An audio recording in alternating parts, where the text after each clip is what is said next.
Koster pun tidak sadar bahwa perhelatan Piala Dunia U20 di Indonesia ini adalah suatu kebanggaan yang luar biasa dari Presiden Jokowi. Ini legacy yang ingin diwariskan Presiden Jokowi kepada bangsa Indonesia. Sama pada saat beliau membuat sirkuit Mandalika. Koster tidak sadar telah melukai Presiden Republik Indonesia. Dan Koster pun tidak sadar bahwa suara dia mempunyai kontribusi untuk membuat bargaining position PDIP di mata partai-partai, di mata rakyat melorot juga.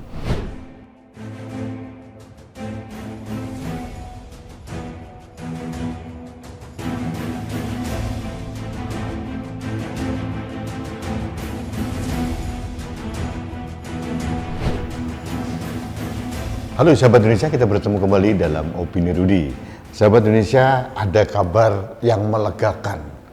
Ini masih terkait dengan batalnya Indonesia menjadi tuan rumah Piala Dunia U20. Kemarin Ketua Umum PSSI Erick Thohir memberikan kabar menarik, kabar yang cukup melegakan. Indonesia bebas dari sanksi berat dari FIFA. Kita punya kekhawatiran bahwa kita akan di-ban, diberikan sanksi pasca kita gagal menjadi tuan rumah U20.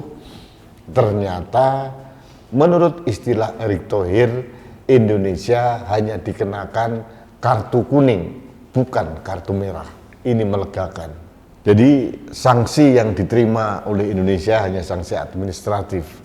Dana FIFA Forwards buat PSSI ditahan sambil FIFA mempelajari cetak biru atau blueprint atau roadmap peta jalan transformasi PSSI yang dilakukan oleh PSSI dan pemerintah Indonesia. Ini melegakan.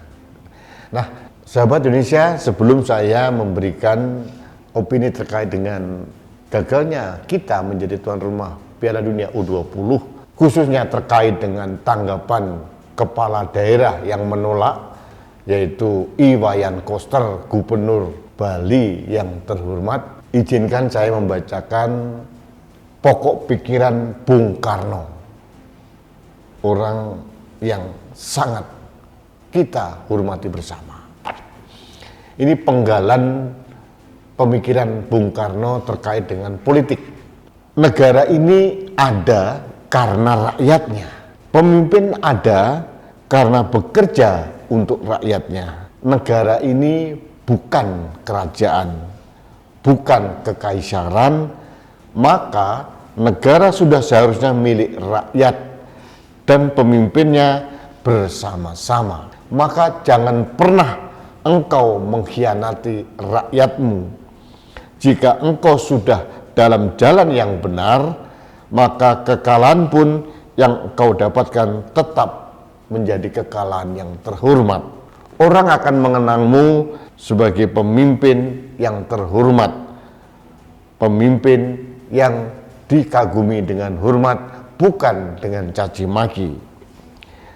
Jangan pernah meninggalkan rakyatmu, sekalipun apalagi mengkhianati, karena jasamu akan dikenang sepanjang masa.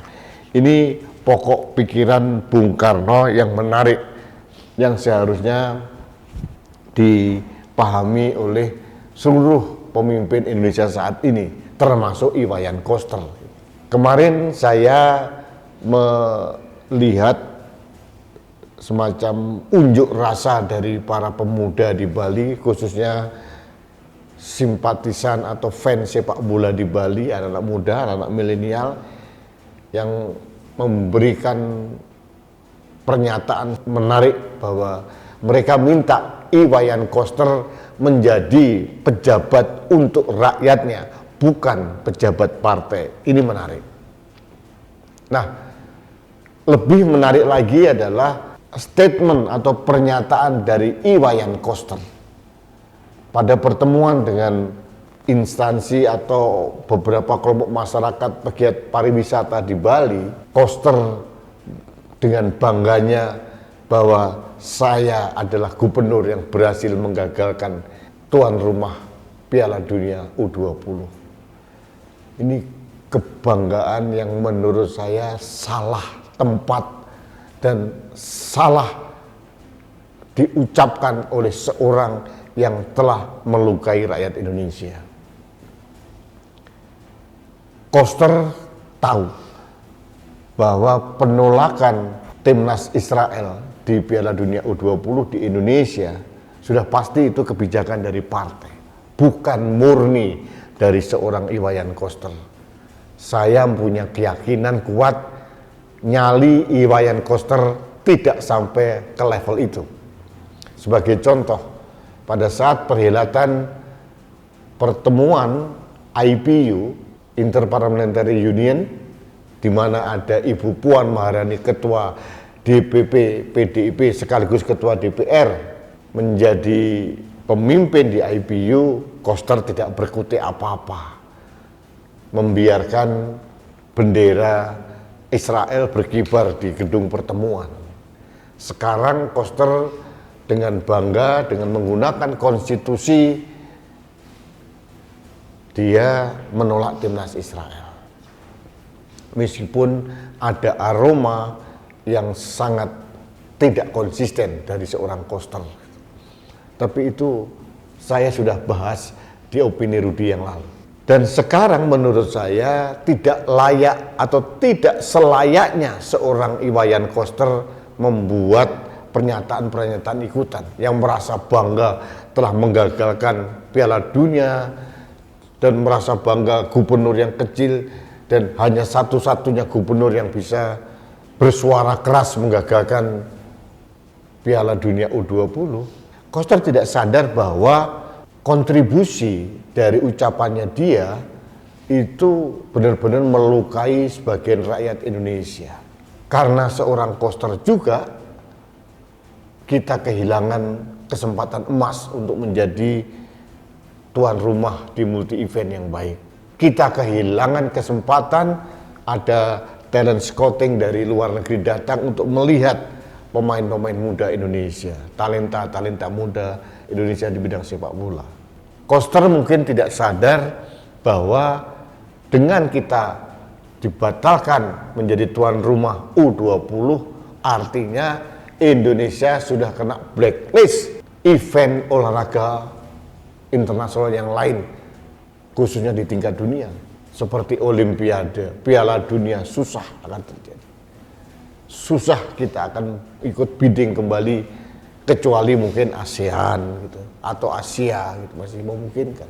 Koster pun tidak sadar bahwa perhelatan Piala Dunia U20 di Indonesia ini adalah suatu kebanggaan yang luar biasa dari Presiden Jokowi.